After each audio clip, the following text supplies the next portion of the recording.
Como podemos avaliar a inteligência? É possível dizer que uma criança é mais ou menos inteligente que outra? Você já ouviu falar dos testes de QI? Tirou uma nota baixa nesses testes? Fique tranquilo. Einstein, o criador da teoria da relatividade, era considerado na infância como alguém mentalmente lento, acredita?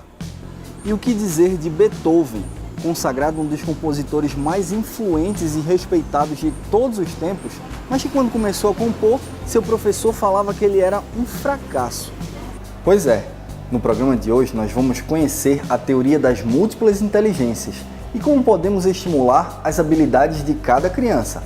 Vem comigo conhecer e aprender.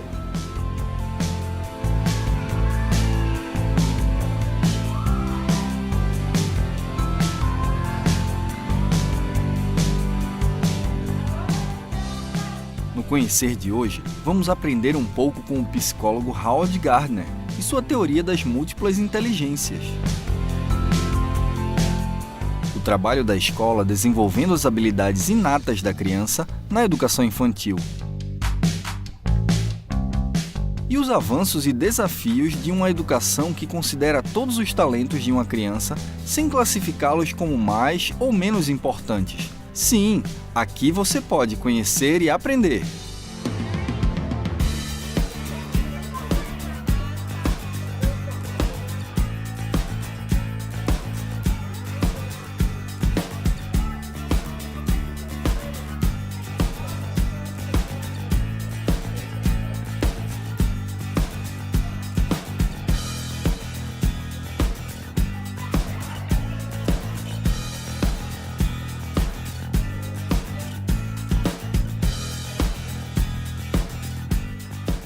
Desde o momento em que uma criança começa a perceber o mundo ao seu redor, ela já é capaz de desenvolver sua competência simbólica.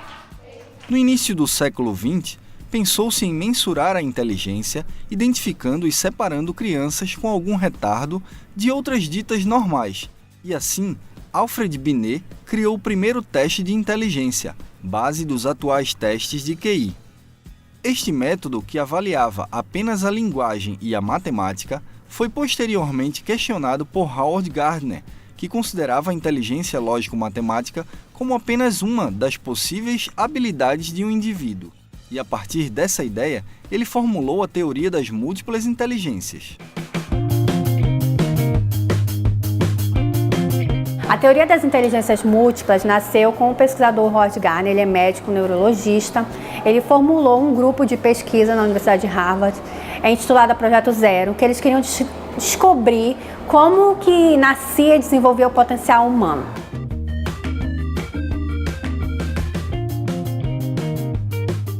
Psicólogo construtivista, Gardner foi bastante influenciado por Jean Piaget, autor da teoria cognitiva. Ele é considerado pós-piagetiano porque ele parte dos estudos de Piaget sobre o desenvolvimento linguístico, lógico, matemático, mas ele amplia a visão dele, porque ele identifica que o ser humano tem múltiplas linguagens, múltiplas inteligências, múltiplos dons, que ele chama também, não é? E que a nossa sociedade ela acaba priorizando a linguagem matemática e a linguagem oral e escrita, né? Pela própria cultura mesmo que nós temos, e menospreza os outros potenciais que muitas crianças, que todos nós temos.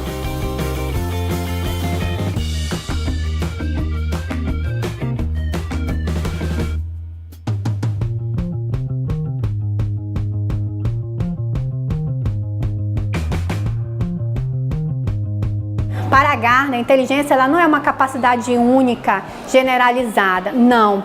Para o Gardner, inteligência é a capacidade de resolver problemas e elaborar produtos de acordo com o meio em que a pessoa está inserida. Por exemplo, engenheiros, marinheiros, eles têm uma habilidade espacial muito mais desenvolvida porque o seu meio, a sua função, ela exige mais do que uma outra profissão, do que um outro serviço que é prestado para a sociedade. Tendo em mente a complexidade do ser humano e suas diversas capacidades, Gardner pesquisou e fundamentou sua teoria, identificando várias habilidades do ser humano. Inicialmente, o Gardner ele estudou 7 inteligências, mas essas inteligências elas já se ampliaram que é a evolução científica. Eles vão estudando e vão descobrindo mais. Ele começou estudando a inteligência linguística, lógico-matemática, depois musical, sinestésico corporal, espacial, intra e interpessoal.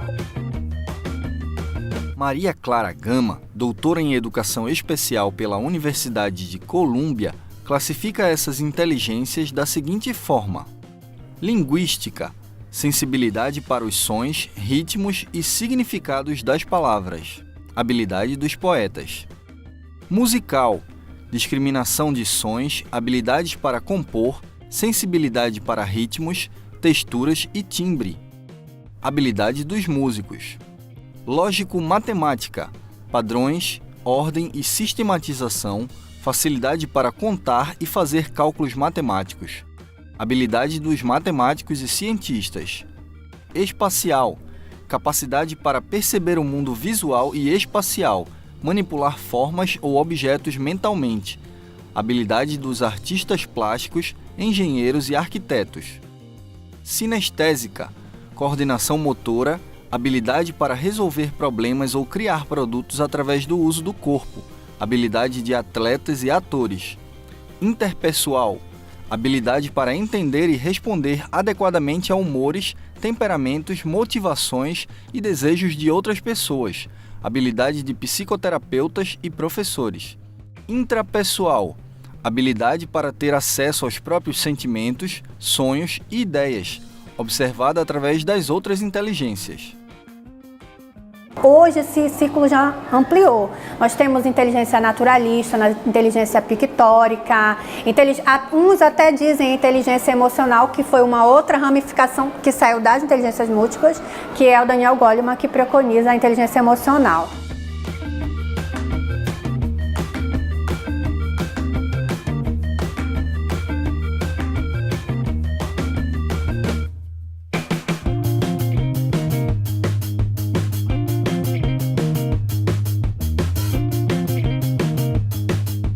Não existe nada de mágico na palavra inteligência. Eu a escolhi intencionalmente para entrar em controvérsia com aqueles psicólogos que consideram o raciocínio lógico ou a competência linguística como estando num plano diferente da solução de problemas musicais ou da aptidão corporal sinestésica. Colocar a lógica e a linguagem em um pedestal reflete os valores da nossa cultura ocidental e a grande importância dada aos conhecidos testes de inteligência. Uma visão mais holística considera todas como igualmente válidas. Chamar algumas de talento e outras de inteligência revela este preconceito. Chame todas de talento, se desejar, ou as chame todas de inteligência.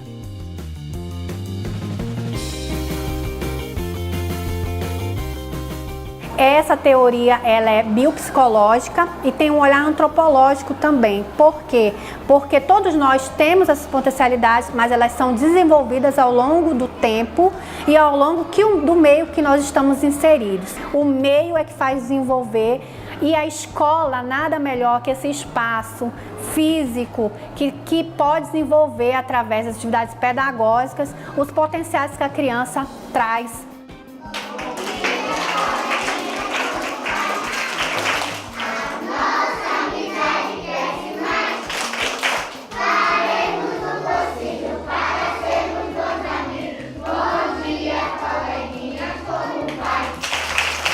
Nossa escola, ela vem junto com a proposta da educação infantil, produzida pela própria Secretaria de Educação Municipal, onde a gente trabalha as interações e as brincadeiras. E dentro dessas interações e brincadeiras, nós aplicamos todas as inteligências múltiplas, né? A questão da música, da poesia, do movimento, da oralidade, da expressão corporal.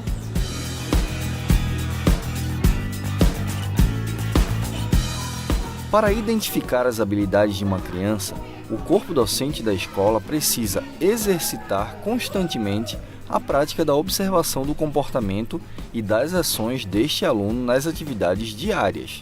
Porque às vezes o pai não observa que aquela criança tem talento e potencialidade no esporte, na dança, Na inteligência linguística, na inteligência... Tem crianças que falam super bem. Você já observou? Tem crianças que escrevem super bem.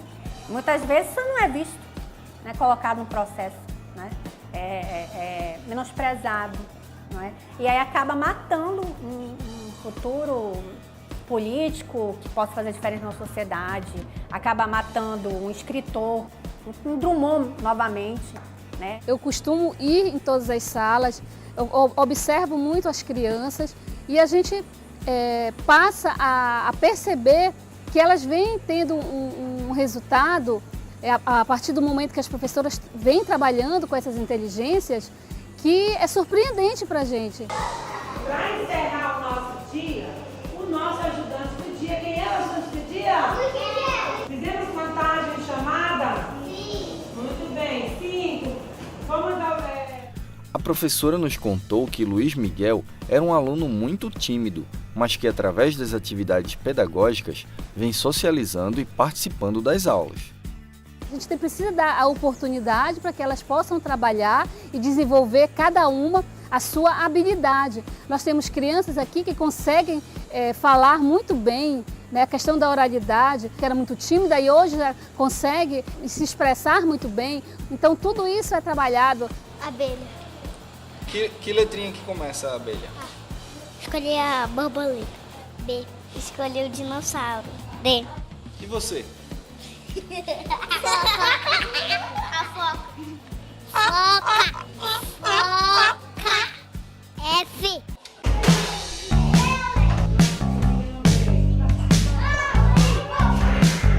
Gardner sugere ainda que as habilidades humanas não são organizadas de forma horizontal. Ele propõe que se pense nessas habilidades como organizadas verticalmente e que, ao invés de haver uma faculdade mental geral, como a memória, talvez existam formas independentes de percepção, memória e aprendizado com possíveis semelhanças entre as áreas, mas não necessariamente uma relação direta. Dessa forma, o professor em sala de aula precisa ser estimulador, diversificando a metodologia a fim de que o aluno se identifique com a habilidade que ele tem. O professor ele entra como papel de mediador, né? Mediador no sentido também de despertar e de desenvolver aquela habilidade daquela criança. Aqui no CEMEI Maria do Céu nós temos crianças especiais, nós temos crianças que são autistas e que a gente observa que elas têm habilidade para certas coisas. Nós temos uma criança do maternal, por exemplo, que ela tem, né, ainda não tem um diagnóstico exato, né, do autismo, mas ela vem sendo acompanhada pelo médico, pelo neuro e junto com a professora, e o papel da escola é esse, né? Mas nós sabemos que todas as crianças têm uma especificidade do conhecimento que lhe atrai melhor. Então, esse ano nós recebemos também, na turma de maternal, que é a turma de 3 anos, um aluno, Nicolas Heitor. Ele, assim, não sabíamos, né, qual era a habilidade dele. Ele demonstrava, assim, a socialização dele era no início do ano, nós verificamos que dificuldade de socializar com as outras crianças, dificuldade de socializar com a professora, de cumprir regras.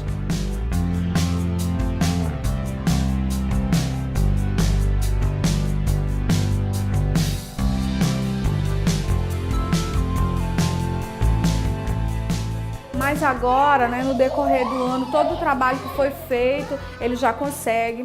Ele consegue, nós trabalhamos a autonomia dele, então ele já decide qual brinquedo, ele já decide interagir no parque, utilizar todos os brinquedos no pátio, no refeitório. Ele já conseguiu entrar na rotina da escola, do ambiente escolar. Como não sabemos qual a habilidade específica dele, a gente faz assim uma série de atividades para tentar descobrir no que ele tem um grande potencial, e nós conseguimos descobrir. Ele gosta muito de música, gosta muito de dançar.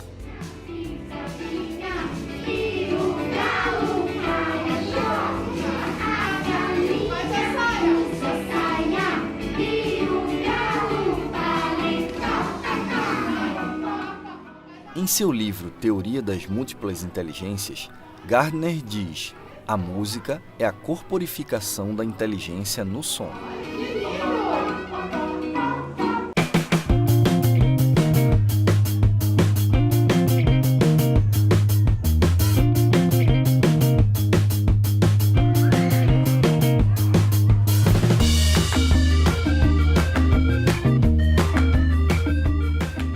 educação deve ser um processo dinâmico, onde a teoria se utilize de mecanismos ou metodologias para transformar seu conteúdo em prática.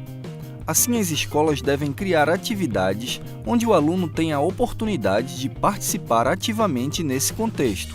Uma delas é a acolhida. Bom, trabalhar a acolhida na educação infantil é algo assim indispensável em todas as escolas, em todas as modalidades, todos os anos da educação infantil, porque a acolhida ela faz parte desde o primeiro momento que a criança chega à escola, na adaptação. Como ela é acolhida é que vai fazer com que ela se interesse pela escola.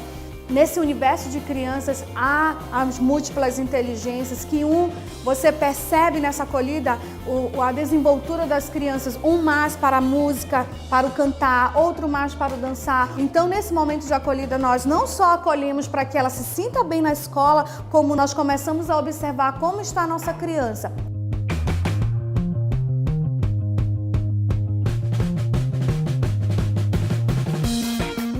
Crianças, precisam ser desenvolvidas, estimuladas. Então, uma aula que estimula é uma aula diferente, é uma aula lúdica, é uma aula que envolve a brincadeira, que convida o aluno a participar.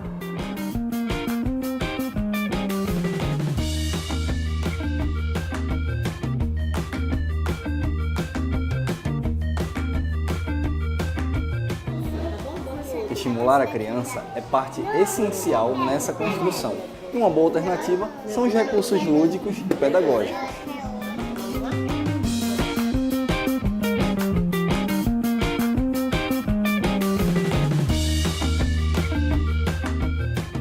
O grande desafio aqui é fazer com que a escola estimule a criança a pensar e raciocinar. Nesta atividade que vocês podem visualizar, a professora utilizou o recurso da linguagem midiática para desenvolver, primeiro, a habilidade lógico-matemática de resolução de problemas, identificar as emoções, que é a inteligência interpessoal que o Gardner preconiza, e a linguística, porque eles também estão desenvolvendo a oralidade junto com a professora.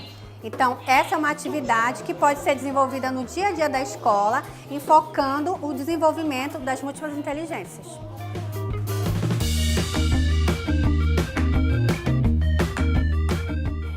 Essas inteligências, para a escola pública, ela é muito importante, porque a escola ela não pode padronizar as crianças e nem excluir. Na realidade, o Gardner ele inverte tudo, Ele faz uma inversão. Em vez de padronização, em vez de uma visão autoritária do professor, ele faz com que essa escola ela seja modelada, construída, através das potencialidades que as crianças vão trazendo. Então, eu queria conhecer esse pessoal aqui. Qual é o nome desse garotão aqui? Ezequiel. E qual a habilidade que a senhora percebe, assim, específica no Ezequiel? É que ele gosta muito de jogar bola. Ele é muito agitado, assim, para querer jogar bola. Sim, futebol. Coloca a meia, o sapato e chama pra gente para brincar de bola com ele, chutar bola com ele. Ele gosta muito de bola. E ele é bom de bola? É. Ele fala que ele é o Neymar... Aí diz que é o Hulk depois, aí ele fica falando o nome do jogador. E a senhora joga futebol com ele? Joga, tem que jogar. O pai dele também.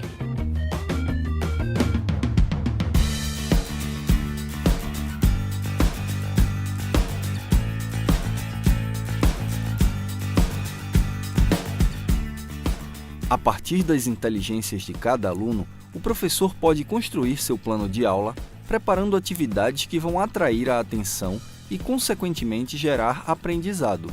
Isso é importante no dia a dia da escola, Porque ele não vai escolher atividades que eles não gostem.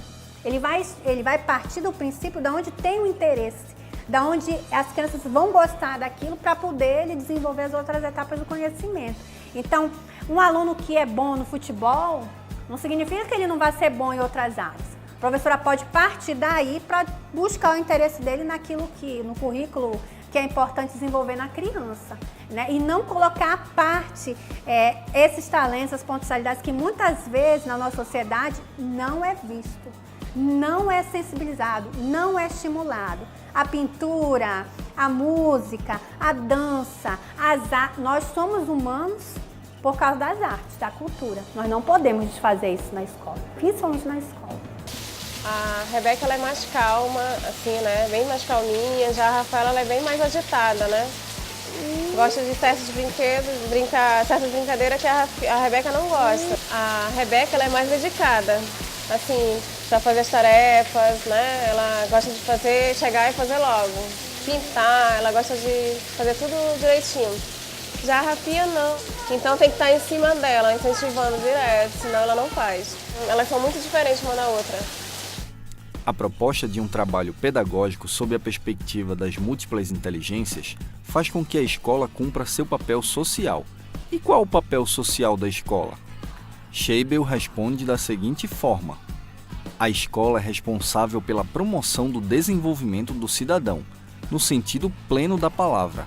Então cabe a ela definir-se pelo tipo de cidadão que deseja formar, de acordo com a sua visão de sociedade.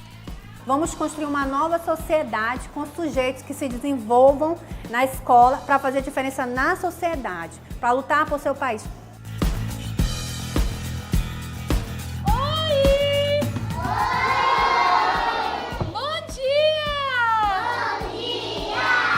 Eu sou a Aninha! Tudo bem com vocês? Oi! Você viu o pato?